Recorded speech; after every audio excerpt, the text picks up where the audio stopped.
Ramner, Glendale Police Department Assistant Chief Colby Brandt, Mesa Police Department's Chief Ken Cost, Tempe Police Department Assistant Chief James Swig, Bureau of Alcohol, Tobacco, and Firearms Special Agent in Charge Brendan Iber, Drug Enforcement Agency Special Agent in Charge Sherry Oz, and Homeland Security Investigations Special Agent in Charge Frank Barola.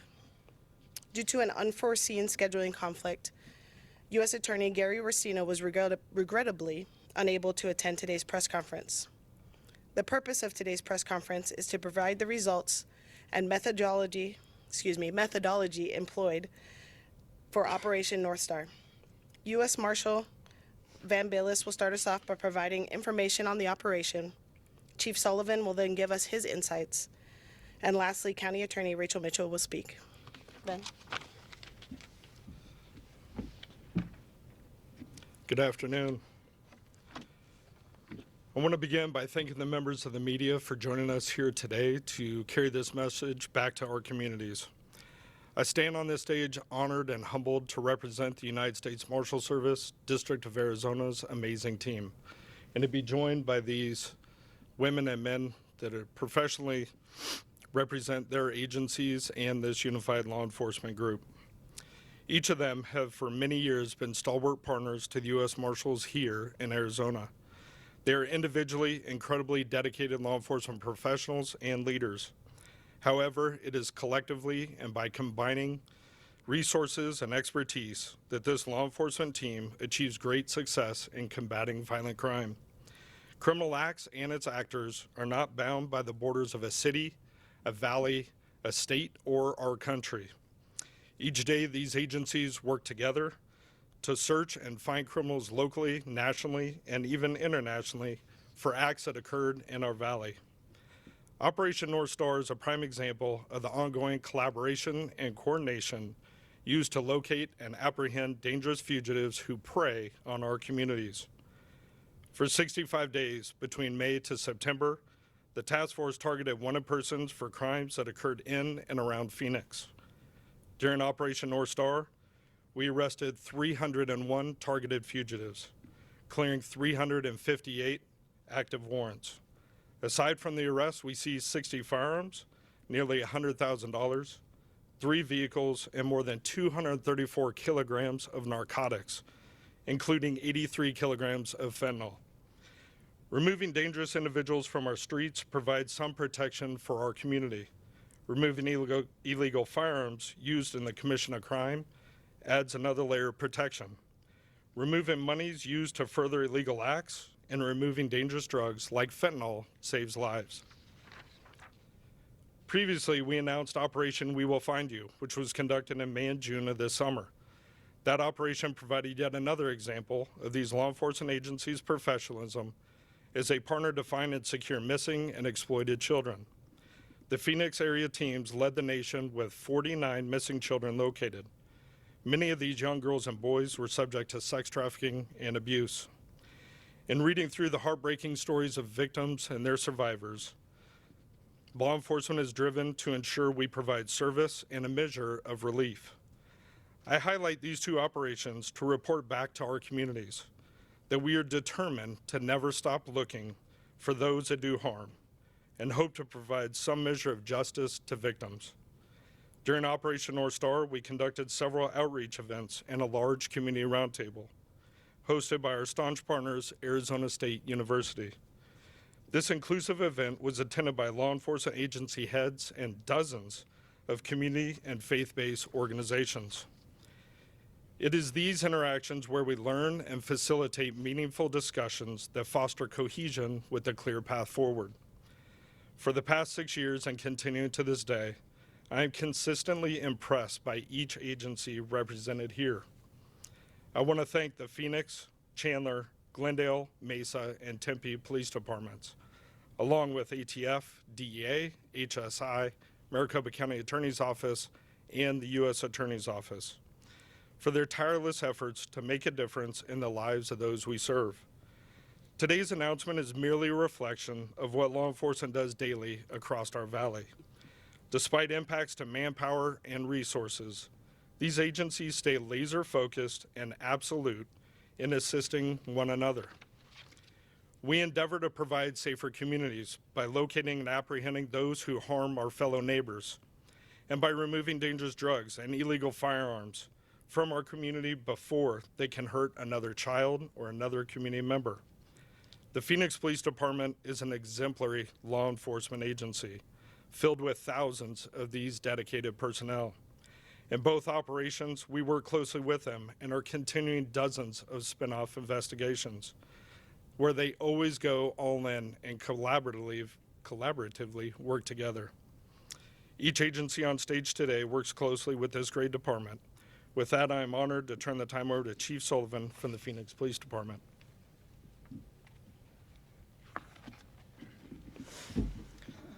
Thanks, Van. You know, before we get started here, I just have to acknowledge the women and men that go out and do this work every day.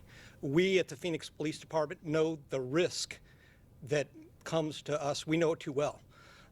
Just in the last couple of weeks, we had to lay one of ours to rest that is willing to go out and do this work. And, you know, we have to honor the people that are willing to go out and do this incredibly important and difficult work. You know, as a department, we enjoy great partnerships with many local, state, and federal partners, and this is just another example of that.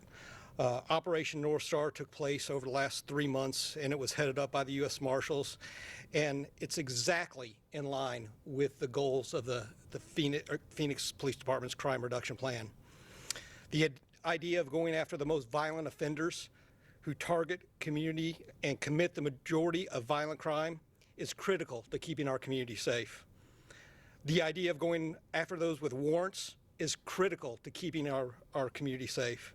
And the idea of going after those who illegally possess firearms when they are prohibited by law is critical to keeping our community safe. Because of Operation Northstar, those who live, work, and visit Phoenix are safer today than they were before. When people ask about data-driven policing, it's not just a buzz phrase. And you're seeing an example of what data-driven policing is in this operation.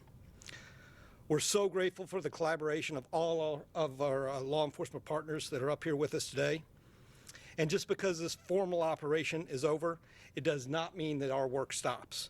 The Phoenix Police Department is committed to developing strategies at reducing crime in our community. And we welcome the opportunity to continue to work with local, state, and federal partners, as well as our community, because together we can make a difference. Now it's my pleasure to introduce another great partner, Maricopa County Attorney Rachel Mitchell.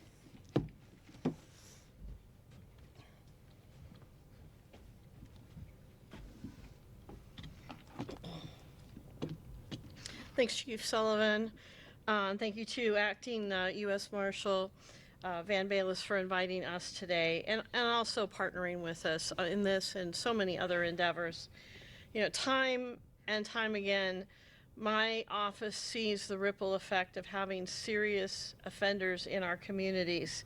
These are people that have a very high propensity for violence, who commit sex crimes, who bring drugs and poison like fentanyl into our neighborhoods, and who use firearms to hurt and kill others, including recently a Phoenix police officer.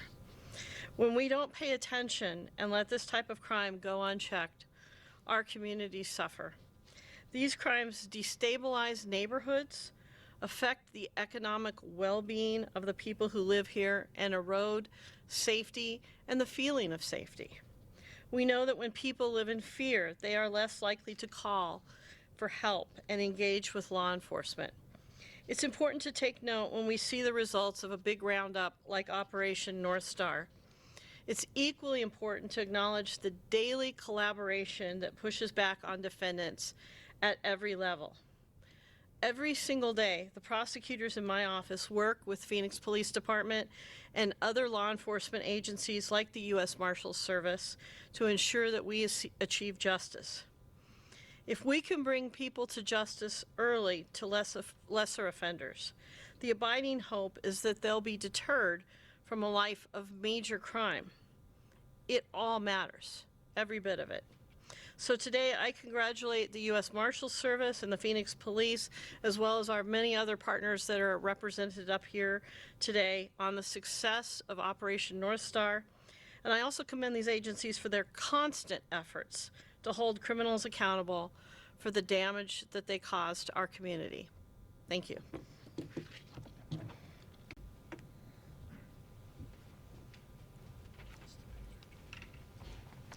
Thank you, Attorney Mitchell, Chief Sullivan, and Marshal Bayless. In addition to the posters in front of you, I want to direct your attention to the monitors that you'll see. There's an infographic that contains significant arrests and photos from our operation. Media release will be sent out after the press conference with the names of everyone present today. It will also include a link to footage from the operation and photos. If there is interest in any one-on-one interviews, let me know and I'll coordinate that for you. Thank you. I'm gonna just take questions up there. Would that be okay? Yeah. Leanne, can you talk a little bit about, I know it says it up there, why Phoenix is one of the 10 cities picked? Yeah, so it will be in some additional information that is sent out after this. It was based on the FBI's UCR, so Phoenix did have a crime rate that was one of the major cities, so not the highest in the country by any means, but it did reach a level for the size of city that it is, that it became a targeted city. Yes, ma'am. I saw Richard Taplin up there, murder suspect. Would you say he's the most significant person picked up here? I would say that there was several cases were identified back in Washington, D.C. There were significant cases that they put on there. Taplin was one of them. There are several other cases that we're not going to discuss yet that are homicide suspects that unfortunately are not within our country. Those are going to be very significant. We hope to have another announcement pretty soon on some of those. You said Washington, D.C. Can you explain how stuff that happens here is looked into there? Yeah, so since the U.S. Marshals is a federal agency, a lot of our guidance and direction comes from our headquarters, which is back in D.C. This initiative, Operation Northstar, is the second iteration that they've ran. The first iteration was last year where they selected 10 cities. This year they selected 10 cities. That's between the Director of the Marshal Service and the Attorney General of the United States. Were there any incidents during any of these apprehensions, any officer-involved shootings, any officers attacked, anybody hurt? Yeah, so unfortunately, it's far too common that it occurs in this line of work that we're going after very dangerous individuals. As the county attorney addressed, there is a high propensity for violence, and a lot of these folks do not want to go into custody. There was some uses of force during this operation. Some of those are still under investigation, so I won't discuss them in detail. But unfortunately, it's a common occurrence, and it's for all these agencies that are here on stage today. Officers are placed in very, very bad situations, and we just ask that those that come in contact with law enforcement, that they comply and that they go and they have their day in court. Now, with the different cities from the Valley being represented here, is that because we had incidents in each city, or are they just part of that task force? Yeah, great question. So we have 22 different agencies throughout Arizona that are part of the U.S. Marshals Wanted Task Force. These agencies that are on stage today work with us every single day throughout the Valley. Chief, can you talk a little bit about how important it is to have the federal backing for operations like this to get people off the streets? You know, the collaboration between our federal partners and our other local and state partners is critically important. We all know the staffing challenges that we face in the Phoenix Police Department, and we can only do it if we work together. So these partnerships are even more important today than I would say than when we had staffing that was at a much higher level. We have to depend on each other. And when so in the presser, it was mentioned that law enforcement was working with local community members, et cetera, to help maybe prevent crimes, future crimes. Can you kind of speak a little bit to that and how this ONS has been collaborating with communities? Yeah, so the ONS has a multi-pronged approach. One of them is engagement with the community. So during this operation, we took advantage and partnered with Arizona State University to provide kind of a neutral facility where we can invite leaders from the communities, but also these faith-based groups. We had a couple dozen that attended. We had a long conversation. A lot of the individuals that are on stage today were there. We got to hear concerns from community members, and we got to address some of them. And that's just a beginning. It, again, just like Chief Sullivan just said, it's about relationships.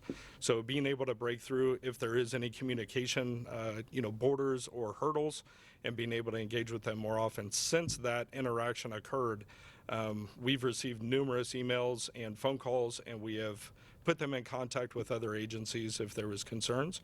A lot of times we found that it's a lack of communication or maybe understanding. It's not necessarily that something is broken. Was Kaplan the only murder suspect here? No, there was 5. There was 5 during this operation. There's an additional 9 that are outside of the state of Arizona that we're continuing to work. You said 9 more. Yes, ma'am. Country. There's a lot of Yeah. Valley cities represented here today. Can you speak to specific hubs, whether it's maybe the 27th Avenue corridor or the lady that were involved in this operation? Yeah, so the targeted warrants, so it had to meet certain criteria, which is on the screens. The information was just ran of individuals wanted that met those requirements. So a lot of people, and that's what I was speaking to, is that they're not confined to a border of a city. Unfortunately, in a valley, a metroplex like this, we get a lot of bleed over, spill over from city to city. So while we focused, this wasn't an operation of a saturation in a certain part of Phoenix. It was working targeted individuals. So sometimes they are in that corridor, sometimes they may be in one of our neighboring cities. And that's why it's so critical to have all these partners and federal agencies that are utilizing all their resources so that we can find that individual, we can arrest that individual safely, no matter where they are. They may not be in the area that we're seeing a crime spike in. We're going after the individuals, the bad actors that were wanted in this. Yes, ma'am. Would you be able to say like what areas of the valley some of these people were residing in, or where they were captured? What areas of the valley? Yeah, I would have to do a breakdown, the entire valley. So we have criminal acts that take place in Phoenix, and they're not residents of Phoenix. They're residents of a neighboring city. Or likewise, we have residents of Phoenix that are committing crimes in some of these other cities that are on stage right now. The arrests truly occurred all over the valley throughout the state. I believe I saw at least 11 other states that people had fled to, that we sent leads out to the other U.S. Marshals task forces throughout the country. And we have at least 12 individuals in Mexico that we're working with the Mexican government on. What is your message to these criminals, whether it's, here in the valley, here in Phoenix, and on a local and federal level that you guys are going after them? Well, individuals that we're going after and know that they're wanted. They know that they committed a crime. They know that they could do the right thing and they can self-surrender. They know that they're going to have to face this at one point or another. It's much better for them to get into the process and be able to have their day in court and go through it than to hide out or continue to commit crimes and impact our communities. So I'd ask them to do the right thing and to contact their local jurisdiction or whoever they're wanted by and figure out a self-surrender. That's it. Is there any variation between like men, women? Is there like a breakdown where there's some women, mostly men? I would say mostly men. We have not broken down demographics or genders or anything else. Yes, ma'am. All right. Thank you.